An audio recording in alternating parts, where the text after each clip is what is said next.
Bonjour et bienvenue pour la capsule d'astrologie, donc la vidéo d'astrologie du 21 juin 2020. Alors, c'est une nouvelle lune très particulière qui aura ce fameux 21 juin. Pourquoi? Parce que nous sommes quelques heures seulement après le solstice d'été, donc l'entrée finalement en astrologie, c'est l'entrée du soleil dans le signe du cancer. Donc on n'est que quelques heures après ça, un petit jour là, après ce fameux solstice d'été. Et en plus, il y aura une éclipse solaire annulaire. Donc en même temps. Annulaire, pour ceux qui ne savent pas, là, c'est simplement que la Lune est exactement donc vis-à-vis du Soleil. Cependant, elle ne peut pas le cacher complètement. Il y a un petit anneau de lumière du Soleil qui dépasse parce que la Lune est simplement un peu plus éloignée de la Terre que lorsqu'elle peut le cacher entièrement. Ce qui fait que voilà, elle n'a pas la superficie là, dans notre vision suffisante pour cacher le Soleil au complet. Il reste un petit anneau de lumière autour. Donc, c'est un moment très particulier.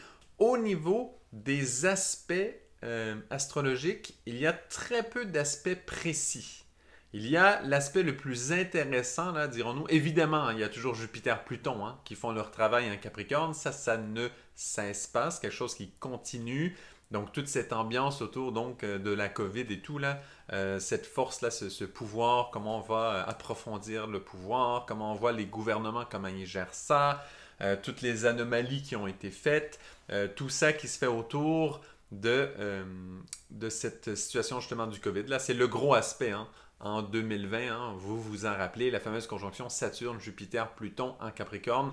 Saturne d'ailleurs revient presque en Capricorne, mais voilà, pour dire tout ça, évidemment, ça se continue, ça se poursuit. Donc l'approfondissement de toute cette situation, de comment on gère, on va dire, là c'est un petit peu comme une situation de crise, mais c'est plus que ça. C'est vraiment de voir les gouvernements se révéler, comment est-ce qu'ils travaillent, où est-ce qu'ils mettent leur confiance, comment ils tout ça, ça continue. Le Jupiter est là. Il y a vraiment d'ailleurs un travail pour tout un chacun de voir où est-ce qu'il met son pouvoir, où est-ce qu'il met, voilà, en qui est-ce qu'il a confiance pour mettre son pouvoir, parce qu'on n'a pas, en fait, on n'a pas tellement le choix que comme nous sommes une humanité entière, ce n'est pas tout le monde personnellement qui va gérer évidemment l'humanité. Donc c'est pour ça qu'il y a des gouvernements, il y a toutes sortes d'organismes qui gèrent le fait que nous sommes un grand groupe d'êtres humains sur Terre, une famille. Et voilà, donc doucement, au niveau de la gestion, tout ça, ça se travaille où est-ce qu'on met le pouvoir. Donc Jupiter et Pluton, principalement Saturne qui revient et qui reviendra avec force dans quelques temps. Pour l'instant, bon, il est encore en Verseau là, donc voilà, mais il est rétrograde, il s'en vient. Voilà, donc il y a ça qui continue, évidemment, mais le focus relié à cette nouvelle lune, et donc éclipse, et donc solstice d'été aussi, donc le focus sera plutôt l'aspect le plus intéressant. C'est un carré avec Mars qui se poursuit. Je l'avais dit la dernière fois, Soleil et Mars, quand ils sont en aspect comme ça en carré, il y a une tendance à ce que ça tienne un petit temps. Et là, on est au bout du bout. C'est un peu la fin de ça, ce fameux carré là. Mais il tient encore là. Il est encore à 5 degrés environ. Donc, il y a quand même relativement précis. Par contre, par rapport à la pleine lune passée, eh bien, la Neptune, elle, n'est plus vraiment dans l'équation. Elle est relativement loin. Donc, il y a Mars qui est en poisson à 25 degrés. Soleil-Lune, bien sûr, à 0 degré en cancer, puisqu'ils viennent tout juste d'y entrer. En fait, c'est 0 degré 21 minutes, pour être un peu plus précis. Donc, voilà. Donc, il y a ce carré-là qui existe. Sinon, au niveau des aspects, il y a aussi, bien sûr, la conjonction de Soleil-Lune qui forme la nouvelle Lune. Mais cette conjonction avec, bien sûr, le nœud, un nœud lunaire, donc le nœud nord. Évidemment, c'est presque toujours comme ça quand on a des éclipses qu'on dit centrales, des éclipses solaires centrales, ou dans lesquelles il y a les éclipses solaires totales, annulaires et hybrides. Donc, dans ces trois cas-là, centrales, ça veut dire que vraiment, la Lune est vraiment très très près du milieu du Soleil. Voilà, donc dans ces cas-là, évidemment, sont toujours très très très près de l'axe des nœuds lunaires, évidemment. Il y a toujours une grande proximité parce que les nœuds lunaires, pour ceux qui ne savent pas, c'est quand donc l'orbe de la Lune autour de la Terre croise l'écliptique finalement que trace la Terre autour du Soleil. Et donc, c'est quand les deux points se croisent. Donc, c'est absolument nécessaire qu'ils se croisent, en fait, qu'ils soient en proximité pour qu'il y ait éclipse. Et quand il y a une éclipse centrale, donc vraiment précise, là, un peu plus précise, eh bien, et non partielle en fait, bien, la proximité avec les nœuds lunaires est encore plus près. Donc tout ça pour dire que c'est normal hein, qu'il y ait un nœud lunaire là, quand il y a une éclipse annulaire, c'est toujours comme ça, il y a une conjonction plus ou moins précise, donc de Soleil, Lune et du nœud comme ça. Donc ça, c'est quelque chose d'extrêmement intéressant, mais en même temps tout à fait normal. Voilà. Donc le plus spécial, c'est ces couches-là qui se superposent entre éclipse, solstice d'été, puis bien sûr nouvelle lune. Ça, c'est un peu inévitable là, pour une éclipse solaire. Donc finalement, c'est le lien entre l'éclipse annulaire solaire et la fameuse solstice d'été. Pardon. Donc voilà, donc c'est surtout ça le lien le plus fort.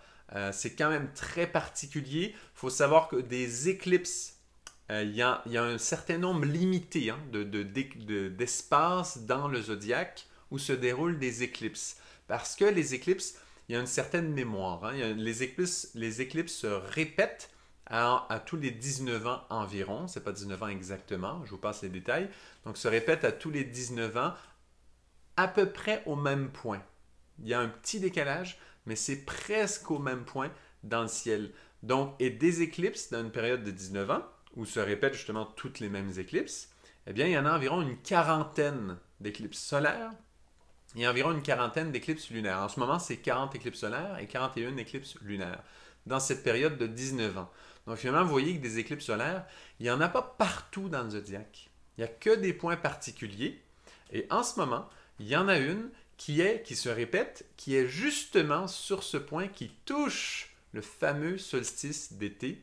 Voilà. Et donc ça, c'est très particulier quand même qu'une éclipse solaire touche le solstice d'été.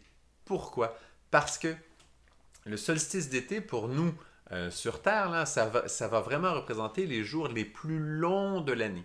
C'est vraiment des jours qui sont évidemment les plus longs. Les nuits sont les plus courtes, les jours sont les plus longs. D'une certaine façon, c'est vraiment le moment où la lumière est la plus active. En même temps, après le solstice d'été, on sait très bien que les nuits vont s'allonger, donc il y a un shift, hein, il y a un changement qui se passe à ce moment-là. Comme c'est la journée la plus longue, ben après les nuits vont s'agrandir comme ça. Et donc en ce moment, une fois par 19 ans environ, nous avons une éclipse le jour ou très très près du jour, là à quelques heures, de ce fameux solstice d'été. Et ça en dit beaucoup en fait. Ça vient nous parler énormément. Pourquoi? Parce qu'on est dans le début de l'été. Donc la chaleur commence vraiment à se faire sentir, en tout cas ici, hein, dépendamment de où on se trouve sur la Terre. Mais c'est quand même quelque chose de très fort dans l'hémisphère nord. C'est quelque chose de très puissant. Et donc il y a la chaleur qui monte, qui monte, qui monte avec l'été. C'est le début de l'été. Et en même temps, il y a la Lune qui vient éclipser le Soleil, cette fois-ci de façon annulaire, donc vraiment tout le centre du Soleil, il y a juste un petit anneau de lumière autour, et qui vient comme ça fermer un peu cette porte du Soleil, nous présenter la force de la Lune, et c'est comme si on est en train d'entrer dans la force du Soleil, dans cette force estivale, joyeuse du Soleil, mais la Lune vient se montrer. Et ça, je le trouve extrêmement intéressant parce que le signe du Cancer, dans lequel le Soleil vient d'entrer, la Lune aussi évidemment puisque c'est une nouvelle Lune, eh bien les deux entrent dans le signe du Cancer. Et ça, c'est un signe que la Lune gouverne. Hein? C'est la Lune qui gouverne dans le signe du Cancer. Et donc c'est un signe qui va être très réceptif, c'est un signe qui capte vraiment beaucoup, c'est un signe qui est extrêmement sensible. Et donc, que la Lune vienne vraiment dire au Soleil au moment de son entrée en Cancer, au moment du solstice d'été, au moment où le jour est le plus long, eh bien que pendant ce jour, la Lune vienne dire qu'elle a son mot à dire dans tout ça. Et je trouve ça extrêmement intéressant parce que on vit dans un monde où souvent on est un peu surchargé. Et ça touche le carré justement de cette nouvelle lune avec Mars en poisson. Ça touche ce carré-là. Euh, parce que ce qui se passe, d'ailleurs, juste comme ça, hein, c'est particulier d'avoir un carré entre la nouvelle lune en cancer et Mars qui est en poisson en fin de signe, parce que c'est le même élément, hein, c'est cancer-poisson. Normalement, les carrés sont dans des signes très différents, hein, vraiment d'éléments différents, voire opposés, tout ça. Donc vous voyez qu'il y a quelque chose de très particulier par rapport à l'eau, par rapport à ce côté magnétique. Et là, le fait que le Soleil et la Lune soient en carré avec Mars, ça nous montre que cette activité, cette action est en tension. Ça nous montre que toute l'ébullition qu'amène l'été, et d'ailleurs, là, on sort d'une période justement de confinement avec le COVID et tout, et normalement, avec l'été qui arrive, hein, souvent c'est la fin de la période scolaire, et là, il y a toute une ébullition là, de fêtes, de célébrations, de vacances, qui normalement montent. Et bien là, il y a encore des choses qui ne sont pas ouvertes. Il y a encore des choses qui sont fermées. On ne sait pas les vacances, comment elles vont se passer. Ce Soleil et ce Mars, parce qu'il y a deux planètes qui touchent justement la chaleur, Mars et le Soleil, sont deux planètes ce sont les deux planètes en fait, qui nous parlent de la chaleur, de l'activité comme telle. Et ces deux planètes qui nous montrent ça, on sent qu'elles sont les deux un petit peu en tension avec cette lune qui se montre là à l'entrée du cancer de son signe à elle, mais très forte, qui vient voiler le soleil et qui fait carré à Mars.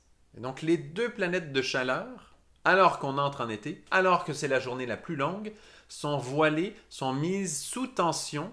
J'inclus le soleil comme une planète là, mais on sait bien que c'est un luminaire. Eh bien, les deux sont mises sous tension par la lune qui gouverne son signe. Et ça, c'est un positionnement extrêmement fort de la lune. Ça veut dire que tout ce qu'on a prévu, toutes ces fêtes, toutes ces réjouissances, toute cette activité-là, attention, elles sont vraiment mises sous observation. Elles doivent passer, en fait, elles doivent se soumettre à la lune et pourtant, c'est la journée la plus longue de l'année. Alors attention, ça veut dire que le côté intérieur, la lune, hein, le côté réceptif, le côté sensible doit vraiment être écouté cette année, à ce moment-là du solstice d'été. Il faut faire très attention avec toutes ces activités, les vacances qui arrivent, tout ça. En tout cas, au niveau de l'école, c'est énorme pour tous les enfants.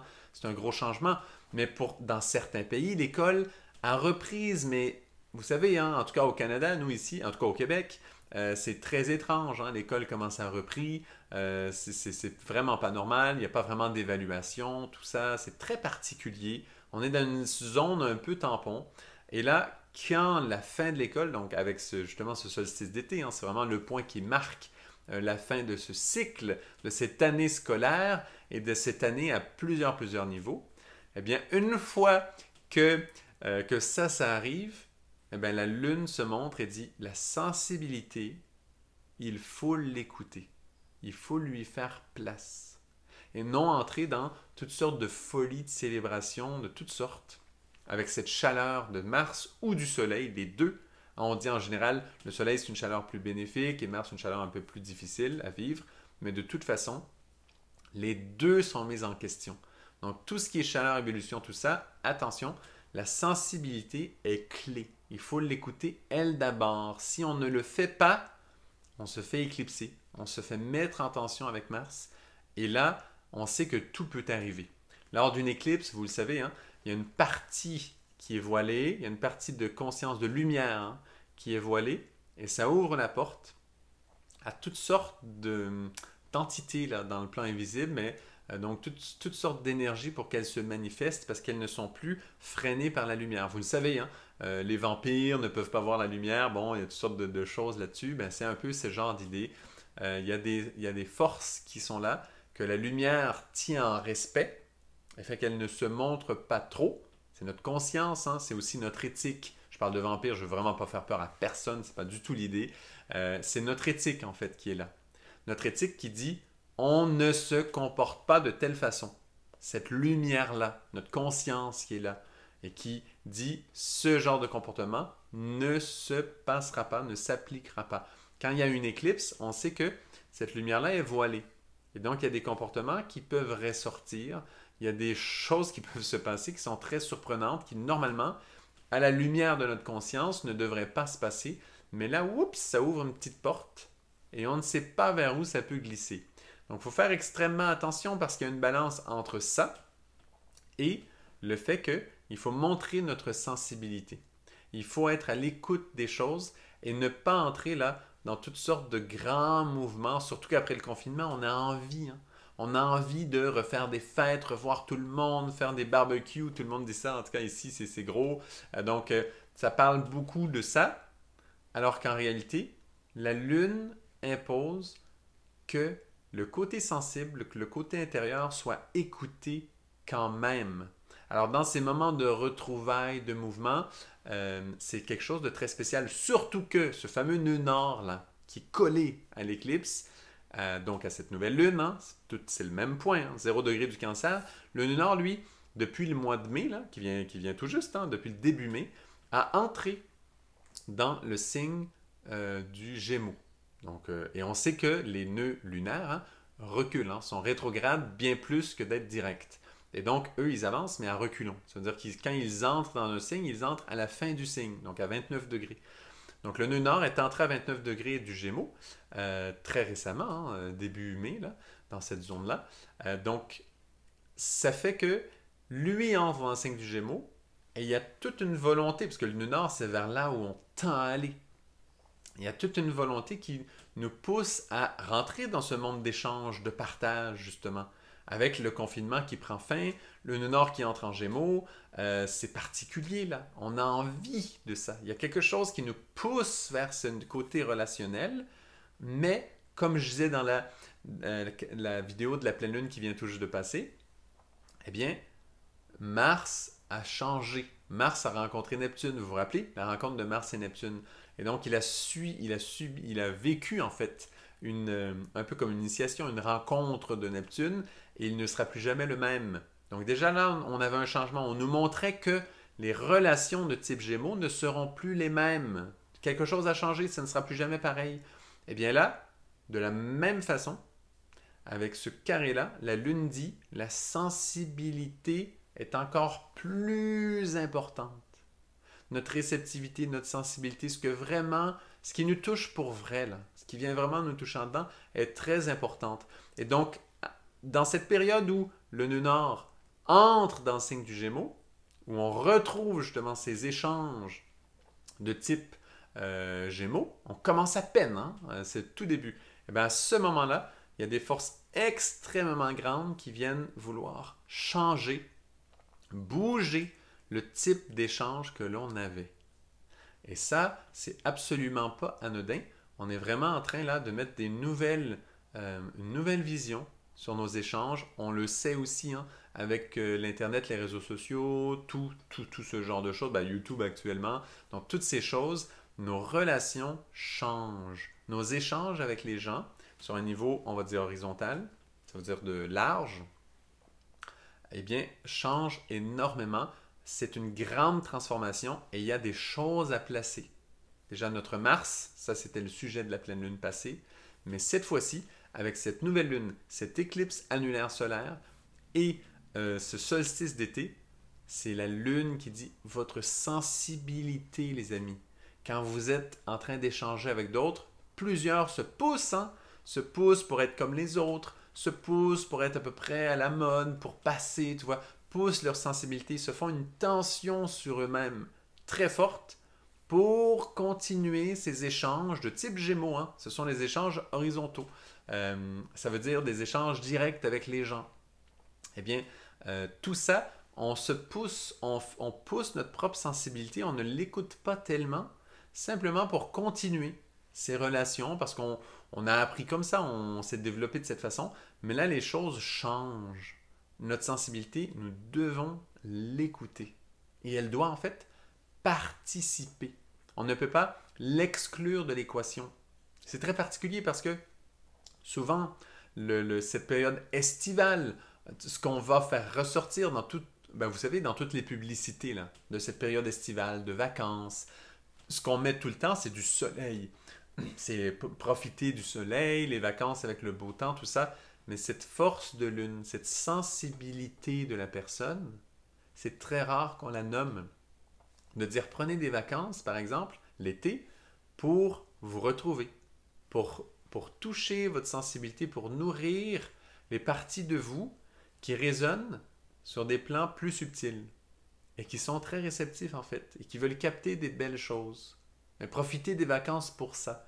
Dans toutes les publicités qu'on entend partout, c'est extrêmement rare qu'on va entendre ça. Et bien là, la Lune manifeste, le dit, et ça touche ce cycle d'éclipses qui viennent toucher le solstice d'été, qui se répète à tous les 19 ans.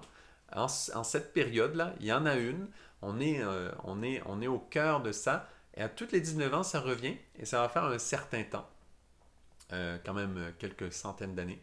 Donc ça fait un certain temps où à tous les 19 ans, on touche, on vient mastiquer la présence de la Lune sur ce solstice d'été, ce qui vient défendre le signe du Cancer et vraiment dire, voilà, la force du signe du Cancer, la Lune se montre à ce moment-là, ce n'est pas que le Soleil qui règne sur nos étés.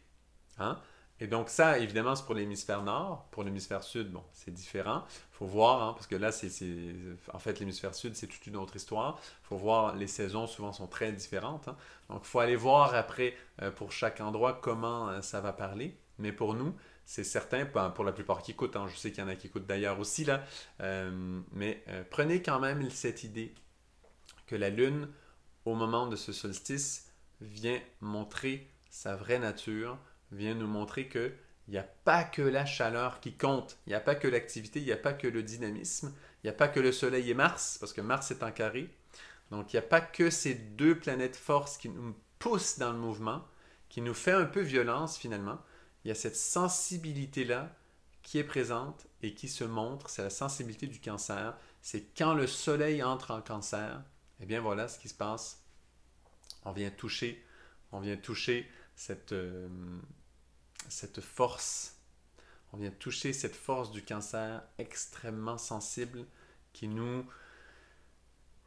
fait respirer un tout petit peu. C'est un espace justement qu'on échange très peu avec les autres, notre sensibilité, ce qui nous a touchés. C'est très rare dans les échanges de type un peu Gémeaux qu'on va vraiment partager ce qu'on a en dedans sans agressivité, sans vouloir pousser les autres, mais juste partager ce qui nous a réellement touchés. Il faut oser se montrer vulnérable dans ces moments-là. Et cette éclipse nous dit, attention, le Soleil et Mars, ces forces chaudes-là qui bougent tout dynamique, ne gagneront pas. Je défends mon royaume du Cancer, c'est la Lune qui dit ça, je défends mon royaume du Cancer et on va le respecter cette fois-ci. Et si on ne le respecte pas et qu'on plonge dans de grandes activités et qu'on veut refaire des grands mouvements, c'est possible qu'il y ait des freins assez sérieux qui viennent se placer pour nous. Évidemment, on peut parler d'accidents, toutes sortes de choses là. Il y a toutes sortes de choses possibles qui vont venir nous freiner. Mais c'est extrêmement important de respecter cela. Si on plonge dans les activités et qu'on ne se sent pas freiné, eh bien, alléluia, évidemment, parce que chacun a un thème différent. Hein? Et donc, parfois, des choses qui sont pour l'humanité très, très, très fortes, comme ce qu'on présente en ce moment, eh bien, au niveau individuel, ça peut se présenter autrement, parce qu'on a d'autres aspects. Donc, évidemment que chacun va vivre ça à sa façon. Mais ce qui est certain, c'est que pour l'humanité, là, ce qu'on nous donne comme message, c'est que la Lune ne laissera pas passer cet été comme un été où on se relance dans un dynamisme, alors qu'on en a tellement envie, parce qu'on sort du confinement, pour plusieurs pays en tout cas, on en a tellement envie de ce dynamisme, de ces voyages, de cette découverte, de toute cette force Mars-Soleil qui vont découvrir, éclairer partout, trouver des choses nouvelles. On en a envie, mais la Lune dit, n'oubliez pas votre sensibilité. Je sais, je me suis répété plein de fois, j'ai dit ça plusieurs fois là, mais c'est parce que c'est franchement le message le plus important dans tous ces échanges avec le nœud nord qui entre en Gémeaux et toute cette force de chaleur. Voilà. C'est l'aspect le plus clé. Sinon, évidemment, il y a Jupiter, comme je disais, qui continue à travailler sur Pluton.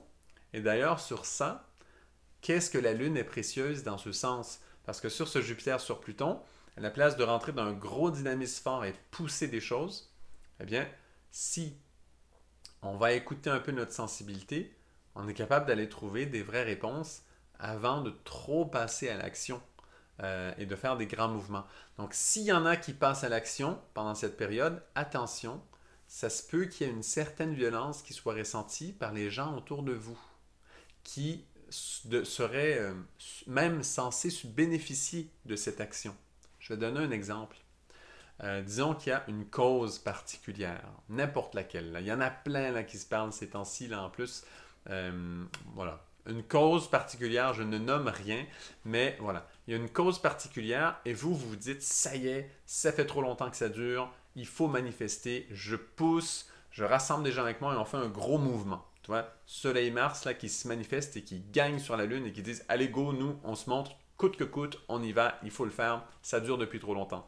Si on pousse comme ça, très possible que ceux qui justement souffrent de la situation en question, pour laquelle justement on manifeste à ce moment-là, en réalité souffrent aussi de cette manifestation. Mais sur le coup, on ne le voit pas parce qu'on est dans ce mouvement, on est aveuglé par cette lumière, cette action, ce dynamisme, ce brouhaha finalement qui se crée autour de nous, tout ce mouvement. Mais en réalité, les gens qui sont dans le sujet souffrent, en fait, souffrent de ce mouvement, souffrent des conséquences du mouvement.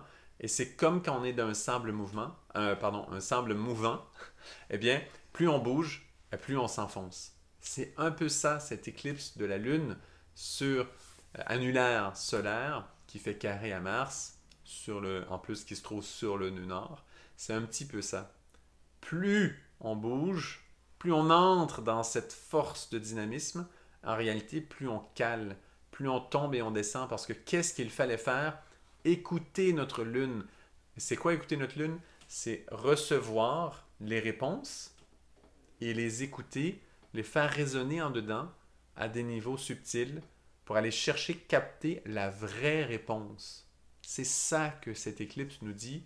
Donc attention, les grands mouvements, les grandes vacances, oser, bouger, créer, toutes ces forces de chaleur là. Attention, faites vraiment attention parce que c'est possible de s'enfoncer avec tout ça. C'est un peu, en fait, c'est le message de l'éclipse. Donc attention, soyez vraiment à l'écoute. Ça ne veut pas dire de ne pas bouger du tout en passant. Hein. Ce que ça veut dire, c'est que vous pouvez bouger, mais garder du temps pour être à l'écoute des messages. C'est ultra important malgré la chaleur de l'été. Et c'est un message pour tout l'été, parce que ça arrive au début de l'été. Et vous le savez, hein, le commencement des choses est tellement important. Et donc, en ce début d'été, on nous montre que tout l'été, attention, il faut rester à l'écoute des messages et bien recevoir ces clés. Parce que vous le savez que Saturne, Jupiter, Pluton sont tous rétrogrades. À un moment donné, ils vont arrêter d'être rétrogrades, ils vont redevenir directs et ça va être le temps de placer l'intention qu'on aura reçue. Mais il faut la recevoir, cette intention, il faut qu'elle soit claire. Si on passe à l'action avant, le plan n'est pas encore prêt. Laissez les grandes planètes faire leur travail. Recevez le message qu'elles vous donnent sur comment gérer le pouvoir, tout ça. Attendez de bien recevoir le plan. Si on ne reçoit pas bien le plan et qu'on passe à l'action tout de suite, au début de l'été, c'est trop tôt. La Lune nous le montre. Elle dit faites attention, j'ouvre une porte extrêmement dangereuse avec cette éclipse. Si vous foncez dans l'action, vous ne savez pas qui va vous ramasser. Vous ne savez pas combien vous allez vous enliser dans votre sable mouvant. Vous voyez un peu l'image? Donc c'est un petit peu ça là. C'est quand même un moment où il faut faire ultra attention. Si vraiment on passe là à bouger les choses tout de suite. Normalement, il faut continuer à écouter. Il y a peut-être des exceptions évidemment. Il ne faut pas être trop fanatique dans tout ça. Il faut juste être... faut voir. Hein? Il faut toujours utiliser le bon sens, dépendamment où on se trouve, dans quelle situation on se trouve. Mais c'est ça un peu l'idée. Le plan est encore en train de descendre. C'est comme si on est encore en train de downloader le programme. Là. On download le plan de comment on voudrait replacer le pouvoir, comment on le souhaite, qu'est-ce qu'on veut. Et là, on reçoit, là. Parce que si on passe tout de suite à l'action, c'est pas fini, hein. On n'a pas fini d'y goûter. Il y aura d'autres couches qui vont se remettre. Donc, faites très attention à tout ça. Voilà, c'est le grand message de cette fameuse nouvelle lune, éclipse annulaire solaire et bien sûr solstice d'été tout ensemble. Un point très clé, 21 juin 2020. Le solstice, lui, sera plutôt le 20 juin, là, en fin de journée. Mais bon, ils se touchent, là, voilà, sont très, très, très près. Donc voilà, merci beaucoup. Et encore une fois, je remets les liens pour ma chaîne d'apithérapie. Nouvelle vidéo qui va sortir donc en même temps que celle-ci, qui va toucher comment s'occuper des abeilles à travers les plantes. On va toucher un peu ce sujet, c'est extrêmement intéressant. Pour ceux qui... Il y a toujours un côté spirituel hein, à ces capsules-là aussi. Si vous vous intéressez à l'astrologie, en général, la spiritualité, ça vous intéresse quand même. En tout cas, moi, mon point de vue touche souvent ça. Donc voilà. Si ça vous intéresse, vraiment, moi, je vous le propose. J'adore ça. Voilà. Merci beaucoup pour votre écoute et à la prochaine pour une autre vidéo d'astrologie.